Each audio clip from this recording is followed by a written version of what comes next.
Dear student, आप part question से part 2 round में नए क्वेश्चन के साथ हम लोग हैं। 5 to 9, 5 to 9 बनाने हैं, आपको बनाना है। पहले बनाइए, बनाए होगे सब? Yes sir. बना रही हैं, ठीक है। तो आंसर बताओ क्या है, 5 का आंसर क्या है? सर ए और एफ। ऑप्शन बोलिएगा, किस किस ऑप्शन में है 5 ऑप्शन का? Sir, option D. D sir, D. Option D. Yes and sir. 6 का? Sir option D. Again D. Yes sir. सबका आंसर मैच कर रहा है या डिफरेंट है? डिफरेंट वाले ही बोलेंगे। 7 का? Sir option option answer. 7 का दो सर ऑप्शन आ रहा सेवन में ए और ई दोनों आ रहा है सर, ए है। और ई हाँ, दोनों इसको आ रहा ननपतीज कर लो। है। हाँ, ननपतीज ए कर लो। आंसर। तो राइट आंसर आपका 1 हो जाएगा क्या? Yes sir. 7 का यस ए। सर। और 8 का? सर ऑप्शन दिखे ना, डी बी एफ में कुछ। विच ऑफ द ये following? C. C. C. C. C. And 9 का? नाइन का सी ए में तो। Sir option A. ए। ए। 9 का ए। 9 का ए। यस सर, सी और ए। चलिए देखते हैं, सबका ये आंसर मैच किया है। इनसे डिफरेंट भी किसी का है या डाउट है? बोलिए जल्दी से, डाउट है? एक बार 9 का बता दीजिएगा। अच्छा ठीक है, एक बार देख लो कि 6 person A B C D E F are sitting in the 2 rows, ठीक है। अब यहाँ मिक्स क्वेश्चन है कि वो सर्किल का नहीं, डिफरेंट डिफरेंट है, जैसे बताया सिंगल रो डबल रो वैसा ही क्वेश्चन है। 2 रो है तो 1 2 3 एंड 3 इन अदर रो, ठीक है। 3 in each row, E is not end of any row, तो ई इंड में नहीं है तो ई को हम यहाँ बैठा दिए, बीच में किसी भी रो में बैठा दिए। D is second to the left of F, अभी डी और एफ को कहाँ बैठाएंगे पता नहीं चल रहा है, डोंट वरी। हाँ, म्यूट कर लीजिए please. C, C the neighbour of E, C E का पड़ोसी है, तो सी यहाँ भी हो सकता था या सी यहाँ भी हो सकते थे, दो जगह। Is sitting diagonally opposite to D, C अगर यहाँ होता तो इसके अपोजिट कौन हो जाता? डी। अगर सी यहाँ होता तो इसके अपोजिट डी यहाँ हो जाते हैं, राइट। लेकिन ऊपर जो ये कह रहा है उस पर क्लियर हो जाएगा कहाँ होगा। D second to the left of F and D second to the left of C is neighbour of E, C E का पड़ोसी वो तो कर दिया C. And E is sitting diagonally and is diagonally opposite to D, और D second to the left of F कह रहा है, यहीं से क्लियर कर लेंगे। अगर डी को, D is second to the left of F, अगर इसका चेहरा इधर होगा, एफ को यहाँ बैठाएंगे तो एफ को यहाँ बैठाएंगे तो उसका लेफ्ट उधर हो जाएगा, तो एफ को हम कहाँ बैठा देंगे? यहाँ। चेहरा इसका इधर है तो राइट, इसका राइट इधर हो जाएगा और इसका लेफ्ट क्या होगा? इस साइड हो जाएगा। क्यों ऐसा सोच रहे हैं? क्योंकि कह रहा है D second to the left of F कह रहा है, तो एफ को वहाँ बैठाएंगे तो डी डिफरेंटली कहाँ बैठ जाएंगे? यहाँ। और सी जो डाउट था, सी यहाँ बैठ जाएंगे, सी यहाँ नहीं बैठेंगे। अगर राइट कहता तो सी को यहाँ बैठाते। अब बचा है दो, एक इन्फॉर्मेशन और होना चाहिए। B the neighbour of F, B F का पड़ोसी है तो एफ के बगल में बी को बैठा दो। अब एक जगह खाली है, उसका उसका कौन व्यक्ति नहीं आया अभी तक? तो ए नहीं आया, तो ए यहीं आके बैठ जाएंगे। इस प्रकार ये 6 में से आप देख रहे हैं उसको प्रेजेंट किए तो डायगोनली ये हो गया और ये क्या हो गया? डायगोनली हो गया, राइट। क्या सर इसमें फेस के बारे में तो कुछ एग्जैक्ट बोला नहीं है। फेस के बारे में नहीं बोलेगा तो फेस एक दूसरे के आपस सामने फेस करेंगे।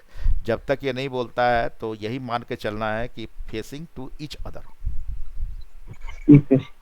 ठीक है। जैसा पहले भी आप लोगों ने पूछा था, सर्कल में नहीं कहे तो क्या करना है? तो सेंटर की ओर मानना है, ठीक है।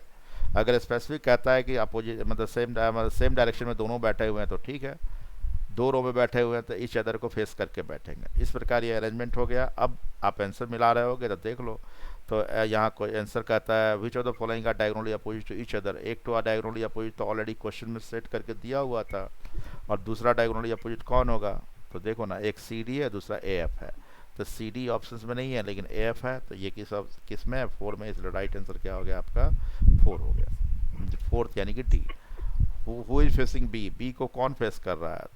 ठीक है, तो बी को फेस कौन कर रहा है? ई, तो ई किस ऑप्शन में है? डी, बिल्कुल सही आंसर था, ठीक है। Which of the following are in the same row, ठीक है। सेम रो में कौन कौन है, तो सेम रो में कौन है, तो ए एंड ई थे और सी एंड ई था, तो राइट आंसर हम वो पांचवा का नोटिस करके ये आंसर हो गया। Which of the following in the one of the two row, दो रो में एक रो, दो रो में तीन तीन है, तो एक तीन किसी एक रो में जो तीनों है वो कौन है, पेयर, पेयर यानी कि ये तीन का ग्रुप है। तो आप देख रहे हैं, तो यहाँ देख रहे हैं तो कौन कौन अरेंज किए थे, डी बी एफ ई सी ए, डी बी एफ किस में है, थर्ड में है, तो थर्ड राइट आंसर हो जाएगा। After interchanging seat with E, who will be the neighbour of D, यानी किसके साथ ये कन्फ्यूजन, किसके साथ सीट इंटरचेंज किया है, तो ई और डी की बात किया जाए तो यही दोनों आपस में सीट इंटरचेंज कर रहे हैं, राइट ना। तो ई और डी आपस में इंटरचेंज करेंगे तो डी यहाँ आ जाएगा, तो डी का पड़ोसी कौन होगा, ए एंड सी हो जाएंगे। बात समझ रहे, जिनका डाउट था। तो राइट आंसर क्या होगा, सी एंड ए, किस ऑप्शन में, फर्स्ट में है। क्लियर है, आगे बढ़े। 10 to 12, यस सर। 10 to 12 बनाओगे, बना चुके होंगे, क्या ट्राई किए हो ना। Yes sir. 10 का आंसर क्या आया है, 10 का आंसर क्या आया है, ऑप्शन सी। 11 का, ए ऑप्शन, ए 12 का, नन ऑफ दीज था ऑप्शन, लिखना नन ऑफ दीज।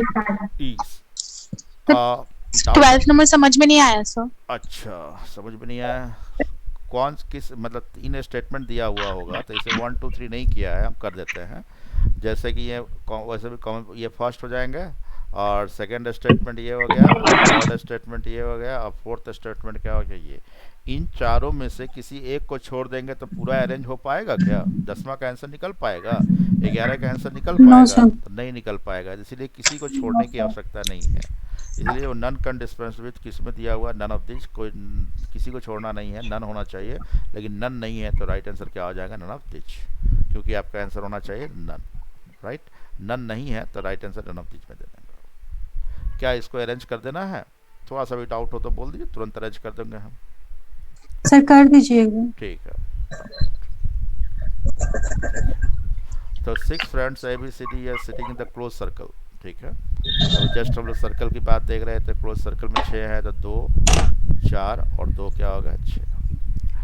अब कहता है कि फेसिंग द सेंटर, सब सेंटर की ओर फेस किए हुए, E between E is to the left of D, E is to the left of D, D के लेफ्ट में है, तो डी को यहाँ बैठाते हैं, तो डी का लेफ्ट क्या, या डी को यहाँ, चलो कोई बात नहीं, डी को यहाँ बैठाया है, फेस इधर की हो, तो डी का लेफ्ट कौन है, इधर है, राइट। तो कह रहा है E to the left of D, C is between A and B, तो अभी ये नहीं रखेंगे हम, F is between E and A, तो एफ को यहाँ रख दो, F is between E and A. अब एक इन्फॉर्मेशन और था, C is between A and B, तो ए यहाँ ऑलरेडी पहले से है, तो सी को यहाँ रखेंगे, क्योंकि सी ए और बी के बीच में है, तो आराम से टोटल सब अरेंज हो गया, फटाफट अरेंज हो गया, राइट ना। ठीक है, अब जो क्वेश्चन पूछेगा उसका जवाब देना है। तो who is left of B, B के लेफ्ट में कौन है, तो बी वहाँ बैठा है, तो बी का इधर फेस है, तो इधर राइट हो गया, इधर लेफ्ट कौन, इधर लेफ्ट हो गया, तो लेफ्ट कौन है, डी है, तो डी किस ऑप्शन में है, तो डी आप देख रहे हो थर्ड ऑप्शन में है, तो राइट आंसर क्या होगा, यस सर। थर्ड। क्या, तो इसका आंसर क्या होगा, 10 का थर्ड। अब 11 क्या कहता है, 11 कहता है who is the right of C, C के राइट में कौन है, ए। तो यहाँ देख लेते हैं सी का राइट में कौन है, सी के राइट में ए है, क्या इसका फेस इधर है, इसका फेस आपका इधर है, तो इसका राइट इधर हो जाएंगे क्या, और इसका क्या होगा, लेफ्ट इधर हो जाएगा। तो सी के राइट में कौन है, ए है, तो ए किस ऑप्शन में है, फर्स्ट में है, क्या 11 का ए। सर हाँ सर इमीडिएट तो नहीं बोला, तो कोई सर्कल में बात तो नहीं, कुछ भी इमीडिएट हो भी नहीं सकता बोला है। जाए तो उस समय इमीडिएट ही मान के चलेंगे हम लोग, सेकेंड भी या थर्ड भी तो नहीं बोल रहा है ना, who is the right of C, पहले तो राइट बगल में उसी को देखेंगे ना, क्या अगर इमीडिएट नहीं भी लगा हुआ तो इमीडिएट को ही देखेंगे हम लोग, राइट, अगर कोई ऐसा कन्फ्यूजन ना हो फर्दर तो। क्लियर है। और 12 तो देखे किसको छोड़ने की आवश्यकता है, तो किसी स्टेटमेंट को छोड़ेंगे तो बनेगा ही नहीं, टोटल अरेंज नहीं हो पाएंगे, इसलिए राइट आंसर क्या होगा, नन होना चाहिए, लेकिन नन किसी ऑप्शन में नहीं है, इसलिए right answer none of this. Okay, तो आपका होमवर्क और बेसिक कंसेप्ट के साथ होमवर्क जो दिया गया था वो हो गए। कोई डाउट है, अभी भी कोई डाउट है, पूछना हो आप लोगों को। तो आज का सेशन आप लोगों को कैसा लगा, सब समझ में आया बात क्या? यस। ओके, और कुछ कहना है कि नहीं को अभी नेक्स्ट फिर हम लोग होमवर्क देंगे सिटिंग अरेंजमेंट का। ठीक है, आज यहीं तक रखते हैं हम लोग।